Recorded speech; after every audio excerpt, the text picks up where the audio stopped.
पिछले एपिसोड में हमें दिखाया गया था कि टेहा योनवू को ढूंढते हुए जंगल तक तो पहुंच जाता है, लेकिन अचानक से टाइम रुक जाता है। जब ये टाइम रुकता है तो टेहा को 19वीं सदी के टेहा और योनवू की मोमेंट्स दिखती है, मेमोरीज दिखती है, उनकी लाइफ की झलक उसे दिखती है। जब टाइम शुरू हो जाता है तो टेहा जल्दी से जाकर योनवू को पकड़ने की कोशिश तो करता है, लेकिन टेहा और योनवू दोनों भी स्लोपी एरिया से नीचे गिर जाते हैं और एपिसोड 5 की शुरुआत यही से होती है। टेहा उठ जाता है लेकिन योनवू बेहोश होती है, इसलिए होंग और टेहा योनवू को उठाकर घर लेके जाते हैं और घर के सामने खड़ी होती है सावोल, जो अभी भी योनवू के लिए वेट कर रही होती है। योनवू की यह हालत देखकर सावोल पैनिक होकर चिल्लाने लगती है कि योनवू को क्या हो गया है, तुम दोनों ने मेरी योनवू के साथ क्या किया। और होंग सावोल को शांत करते हुए पूछता है कि तुम क्यों इतनी हाइपर हो रही हो, क्या तुम योनवू को पहले से जानती हो। सावोल होंग की कॉलर पकड़ के चिल्लाती है कि तुम पहले मेरे सवाल का जवाब दो, मेरी योनवू के साथ ये सब किसने किया। और होंग कुछ जवाब नहीं दे पाता, इसलिए टेहा होंग और सावोल को उसके कमरे से जाने के लिए कहता है। होंग और सावोल बाहर आ जाते हैं और होंग सावोल को कहता है कि क्या तुम्हें पता है हम पहले भी मिल चुके हैं। और सावोल कहती है, ओ हेलो, मैं तुम्हें नहीं जानती, आज हम पहली बार मिल रहे हैं। और उतने में मेन डोर खुलने की आवाज आती है। मिन घर पे आ जाती है और सावोल और होंग मिन की नजर से बचने के लिए सोफे के पीछे छुप जाते हैं और सावोल अपना हाथ होंग के मुंह पे रख देती है ताकि वो कोई आवाज न करे। मिन के वहां से जाने के बाद सावोल तो उठ जाती है, लेकिन होंग हिल भी नहीं पाता, क्योंकि जिस तरह से सावोल ने उसे हाथ लगाया, उसे टच किया, उसके वजह से होंग को अब सावोल पे बहुत बड़ा क्रश हो गया है। यामिन अपने कमरे में जाने के बाद मीदाम के साथ जो मीटिंग हुई उसके बारे में सोचती है। अगर आपको याद होगा तो पिछले एपिसोड में मिन मीदाम नाम की औरत से मिलने गई थी, जिसके साथ एसएच कॉर्पोरेशन कोलैबोरेशन करने वाला है और मीदाम का चेहरा योनवू की मम्मी की तरह होता है। इस मीटिंग में मिन मीदाम को कुछ बिजनेस प्रपोजल्स देती है और मीदाम कंफ्यूज होकर पूछती है कि टेहा ने तो ऑलरेडी मुझे बिजनेस प्रपोजल्स दे दिए हैं, तो तुम मुझे अलग प्रपोजल्स क्यों लाके दे रही हो। मिन कहती है, टेहा को छोड़ो, मैं एसएच कॉर्पोरेशन की सीईओ हूँ और मैं चाहती हूँ कि तुम टेहा और मेरे प्रपोजल्स के बीच जो प्रपोजल अच्छा है उसे चुनो। मीदाम हंसते हुए बोलती है कि तुम्हारे कंपनी का काम करने का तरीका बहुत अजीब है। क्या टेहा को पता भी है कि तुम उसके पीठ पीछे जाकर मुझसे छुप छुप के मिल रही हो और मुझे अलग अलग बिजनेस प्रपोजल्स दे रही हो। क्या तुम ये सब कुछ टेहा को हराने के लिए कर रही हो। यहाँ योनवू को फाइनली होश आ जाता है और योनवू के हाथ को जो चोट लगी होती है उसे टेहा दवाई लगा के देता है और योनवू भी टेहा के चेहरे पे जो चोट लगी है उसे दवाई लगा के देती है। टेहा योनवू को पूछता है कि तुम जंगल में क्या कर रही थी, तो योनवू उसे झूठ बोल देती है कि मुझे जरा शांति चाहिए थी, इसलिए मैं वहाँ पे गई। और टेहा उसे कहता है कि वहाँ के रास्ते बहुत डेंजरस है, आगे से वहाँ पे मत जाओ। यहाँ टेहा के ऑफिस में हाना नाम की एक औरत काम करती है और हाना को मीदाम की टीम से कॉल आता है, जो उसे बताते हैं कि कैसे मीदाम एसएच कॉर्पोरेशन के साथ काम नहीं करना चाहती, वो एसएच कॉर्पोरेशन के साथ कोई भी डील नहीं करना चाहती। ये बात जानते ही सारे ऑफिस वालों के होश उड़ जाते हैं, क्योंकि अगर मीदाम के साथ की डील कैंसिल हो गई तो टेहा के लिए एसएच कॉर्पोरेशन का चेयरमैन बनना इम्पॉसिबल हो जाएगा। हाना जल्दी से टेहा के ऑफिस में जाती है उसे ये बात बताने के लिए, लेकिन टेहा सो रहा होता है, इसलिए हाना कर्टन्स बंद कर देती है और टेहा के चेहरे पे जो चोट लगी है उसे करीब से देखने जाती है। ये सीन देखकर हम समझ जाते हैं कि हाना को टेहा पसंद है। उतने में टेहा की आँख खुल जाती है और हाना उसे मीदाम की कही हुई सारी बातें बता देती है और टेहा कंफ्यूज होकर पूछता है कि मीदाम हमारे साथ काम नहीं करना चाहती, मीदाम ने हमारी बिजनेस डील रिजेक्ट कर दी। तुम एक काम करो, तुम मीदाम के साथ फिर से एक बार बात करो और उसे कन्विंस करो हमारे साथ काम करने के लिए। और हाँ, ये बात याद रखो, आइंदा से तुम मेरी केबिन में नहीं आओगी। तुम्हारा काम कितना भी अर्जेंट हो, पहले तुम होंग से बात करो और होंग तुम्हारा मैसेज मुझे दे देगा। बाद में टेहा अपने दादाजी से मिलने जाता है और दादाजी उसे बोलते हैं कि तुम जल्दी से योनवू को इटली भेज दो। टेहा पूछता है कि क्यों, क्या हो गया, तो दादाजी बोलते हैं कि मिन ने हमारे कंपनी के सारे डायरेक्टर्स को बोल दिया है कि तुमने छुपके से शादी कर ली है और अब डायरेक्टर्स में गॉसिप शुरू है कि तुमने जल्दी से शादी कर ली ताकि तुम एसएच कॉर्पोरेशन के चेयरमैन बन जाओ। और मैं नहीं चाहता कि योनवू इन सारी बातों से अफेक्ट हो, इसलिए तुम योनवू को जल्दी से इटली भेज दो। यहाँ योनवू और सावोल बात करते हैं और योनवू सावोल को बताती है कि कैसे जिस रात वो जंगल में घूम गई थी वो असल में ग्रीन आइज वाली औरत यानी चोन का पीछा कर रही थी और कैसे चोन की मदद से ही योनवू और सावोल फिर से एक बार 19वीं सदी में जा पाएंगे। सावोल बोलती है कि मुझे नहीं लगता कि चोन हमारी मदद कर पाएगी, मुझे तो लगता है कि सारी प्रॉब्लम्स तुमसे ही शुरू हुई है। 19वीं सदी में तुम्हारे पास बड़ा घर था, तुम्हारे पास बहुत पैसे थे, तुम खुश थी और फिर तुम्हारी शादी हो गई, लेकिन शादी की सुहागरात मनाने से पहले ही सब कुछ खराब हो गया और तुम 2023 में आ गई। 2023 में भी आने के बाद तुमने अपने पति जैसे दिखने वाले आदमी से शादी कर ली और मुझे ऐसा लगता है कि 19वीं सदी में जो सुहागरात तुम नहीं मना पाई, अगर तुमने वो सुहागरात यहाँ पे मना ली तो शायद हम फिर से एक बार घर वापस जा पाएंगे। योनवू चिल्लाती है कि तुम ये क्या फालतू की बातें कर रही हो, ऐसा कुछ नहीं होने वाला। और सावोल पूछते हैं क्यों, वैसे भी तुम और टेहा एक ही घर में तो रह रहे हो, और जब एक औरत और एक आदमी एक ही घर में रहते हैं तो उनके बीच कुछ भी हो सकता है। वो हाथ पकड़ सकते हैं, वो एक दूसरे को किस कर सकते हैं। और ये बात सुनते ही योनवू के होश उड़ जाते हैं, क्योंकि उसे याद आता है कि कैसे कुछ दिनों पहले उसने टेहा को नशे में किस कर लिया, और वो पागल जैसे चिल्लाने लगती है और शर्माने लगती है। यहाँ टेहा और होंग एक हिस्ट्री एक्सपर्ट के पास जाते हैं योनवू और उसकी फैमिली के बारे में और इन्फॉर्मेशन ढूंढने के लिए। और हिस्ट्री एक्सपर्ट उन्हें बताता है कि योनवू के दादाजी का नाम ह्योन था और उन्हें लोग होउन भी कहते थे, इसलिए जिस घर में वो रहते थे उस घर का नाम होउन दांग था।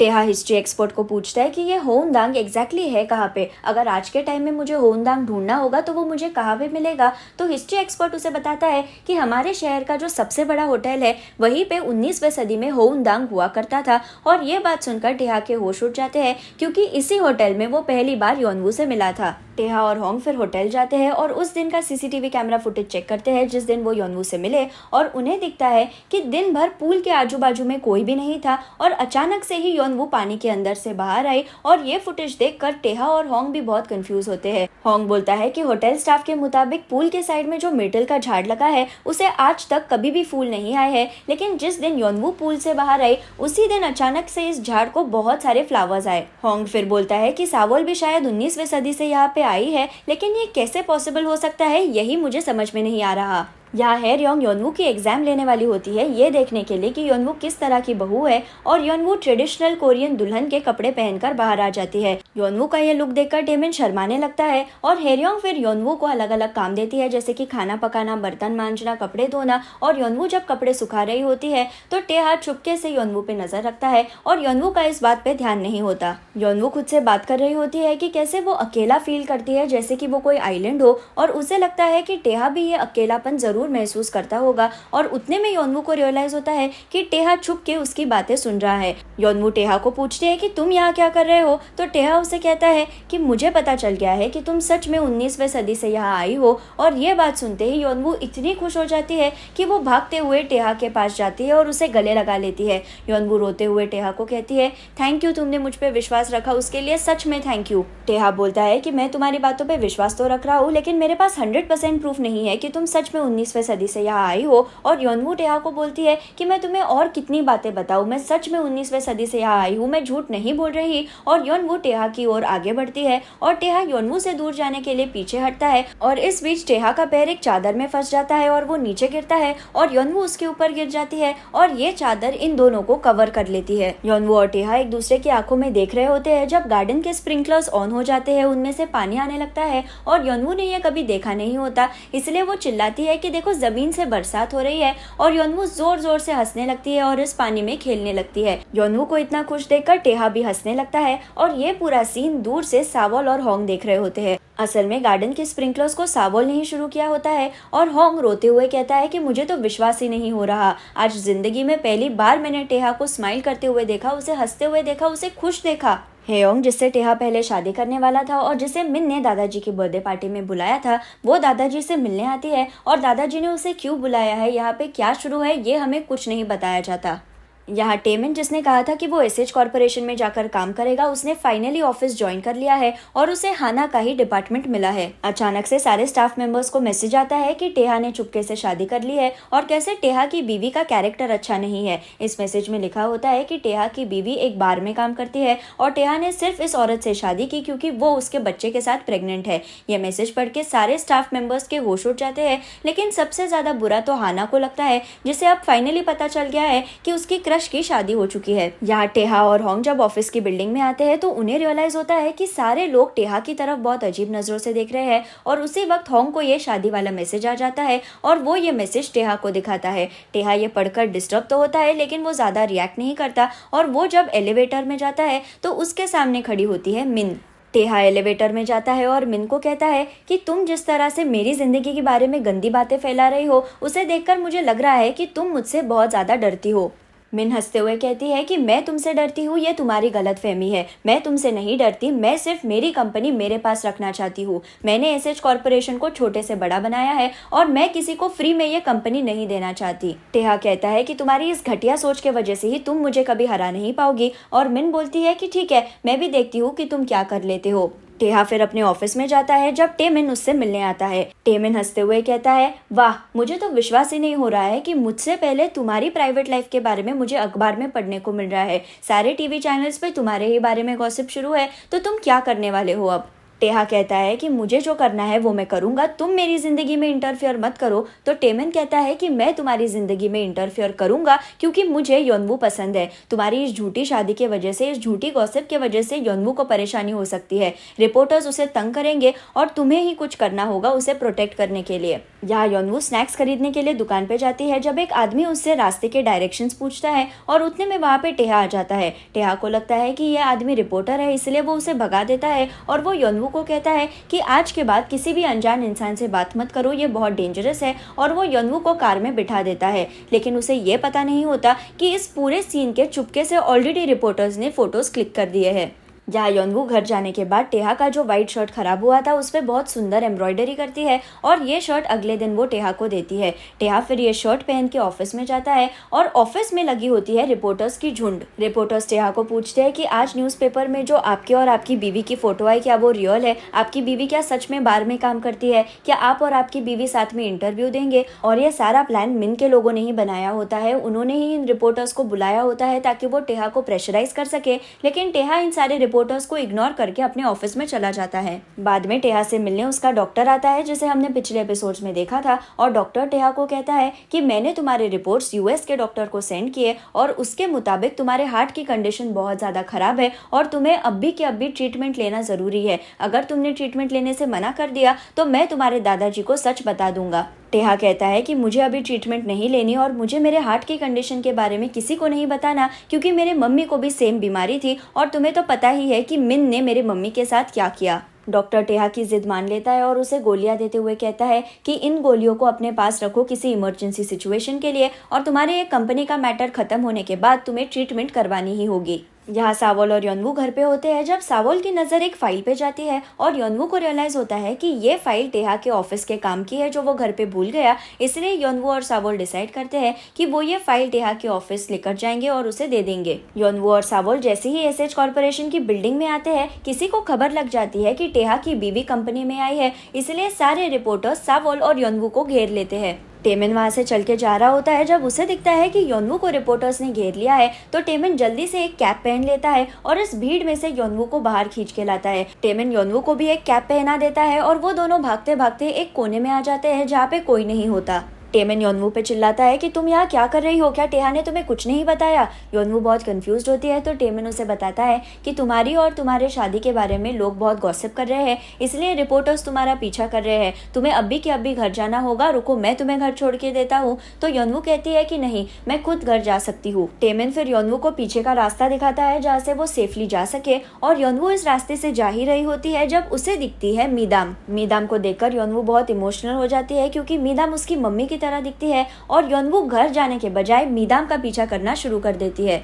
मीदाम असल में एसएच कॉर्पोरेशन की बिल्डिंग में आई होती है टेहा से मिलने के लिए और फिर टेहा और मीदाम के बीच मीटिंग शुरू होती है। टेहा मीदाम को बताता है कि कैसे बिजनेस प्रपोजल के वजह से मीदाम और एसएच कॉर्पोरेशन लंबे समय तक साथ में अच्छे से काम कर पाएंगे, लेकिन मीदाम कहती है कि कुछ दिनों पहले मिन ने मुझे एक दूसरा बिजनेस प्रपोजल लाके दिया। अब मुझे नहीं पता कि तुम लोग कंपनी में कैसे काम करते हो, लेकिन मुझे तुम दोनों के बीच झगड़ा दिखा। मैं सिर्फ एक टेलर हूँ, मुझे कपड़े बनाना अच्छा लगता है, इसलिए मुझे तुम्हारी डील पसंद तो आई थी, लेकिन मुझे तुम दोनों के झगड़े में इन्वॉल्व नहीं होना है, इसलिए मैंने तुम्हारी डील को रिजेक्ट कर दिया। ये बात होने पर मीदाम टेहा के ऑफिस से बाहर चली आती है और टेहा उसके पीछे भागता है उसे रोकने के लिए, उसे कन्विंस करने के लिए, लेकिन मीदाम उसकी एक भी बात नहीं सुनती। अचानक मीदाम की नजर टेहा के शर्ट पे जाती है और उसे वो एम्ब्रॉयडरी दिखती है जो योनवू ने बनाई थी और उतने में वहाँ पे योनवू आ जाती है। योनवू मीदाम को देखकर रोने लगती है और मम्मी चिल्लाते हुए मीदाम को गले लगा लेती है और टेहा पैनिक होकर योनवू को मीदाम से दूर खींचने की कोशिश तो करता है, लेकिन मीदाम खुद योनवू को गले लगा लेती है।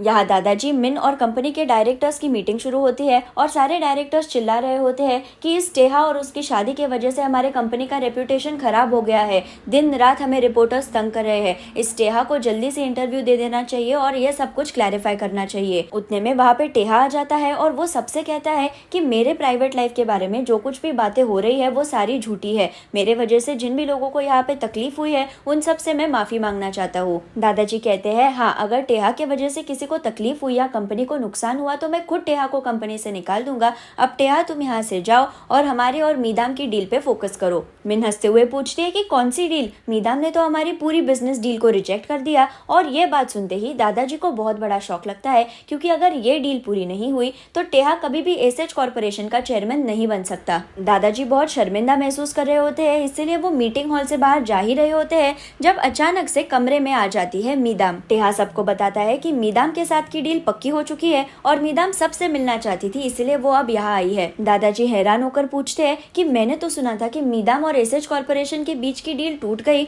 तो मीदाम हंसते हुए कहती है कि नहीं, पहले टूट गई थी, लेकिन आज मुझे टेहा ने बहुत अच्छा सरप्राइज दिया। आपकी बहू योनवू बहुत अच्छी एम्ब्रॉयडरी करती है और उसका टैलेंट मैं यूज करना चाहती हूँ। ये बात सुनकर दादाजी बहुत खुश होते हैं, लेकिन मिन का चेहरा गिर जाता है क्योंकि फिर से एक बार उसका प्लान फ्लॉप हो गया है। यहाँ होंग योनवू को उसका बटरफ्लाई लॉकेट जो खो गया था वो वापस दे देता है और होंग उससे पूछता है कि ये लॉकेट तो चांदी का है ना, तो फिर इस पे काले दाग कैसे आ गए? होंग की ये बात सुनकर योनवू को याद आता है कि 19वीं सदी में जब टेहा की मौत हुई थी तो टेहा खून खास रहा था और उसका खून इस लॉकेट पे जिस भी जगह पे गिरा वही जगह काली हो गई है। योनवू को ये बात समझ में तो नहीं आती, लेकिन ऑफिस में अचानक से टेहा खांसने लगता है, उसे सांस लेने में दिक्कत आती है और वो गोलियां लेने के पहले ही कोलैप्स हो जाता है। और जो सीन 19वीं सदी के टेहा के साथ हुआ था वही सीन 2023 के टेहा के साथ होता है। योनवू का मेटल का झाड़ जो इतने दिनों तक फ्रेश रहा वो भी अचानक से मरने लगता है और यहाँ पर एपिसोड 5 खत्म हो जाता है। अगर आपको मेरा वीडियो पसंद आए तो उसे लाइक ज़रूर कीजिए और मेरे चैनल को सब्सक्राइब करना ना भूलें। Thank you.